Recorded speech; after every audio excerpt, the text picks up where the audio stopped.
Shanghai تعاون تنظیم کے 23ویں اجلاس کے لیے عالمی رہنماؤں کی آمد کا سلسلہ جاری۔ قازقستان کے وزیر اعظم اولزاس بیک تینوف اور بھارتی وزیر خارجہ جے شنکر بھی پاکستان پہنچ گئے۔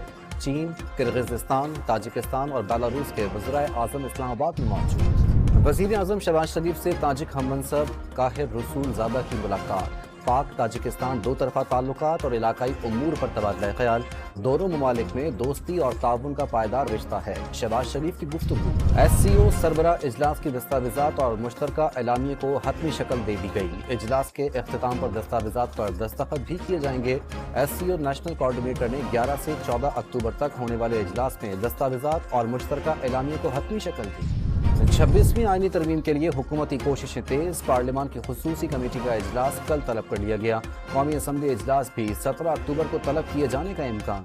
بانی پی ٹی آئی کے ذاتی معالج ڈاکٹر عاصم اڈیالہ جین احمد پارٹی بانی سے ملاقات کی اجازت نہ ملنے پر واپس چلے گئے۔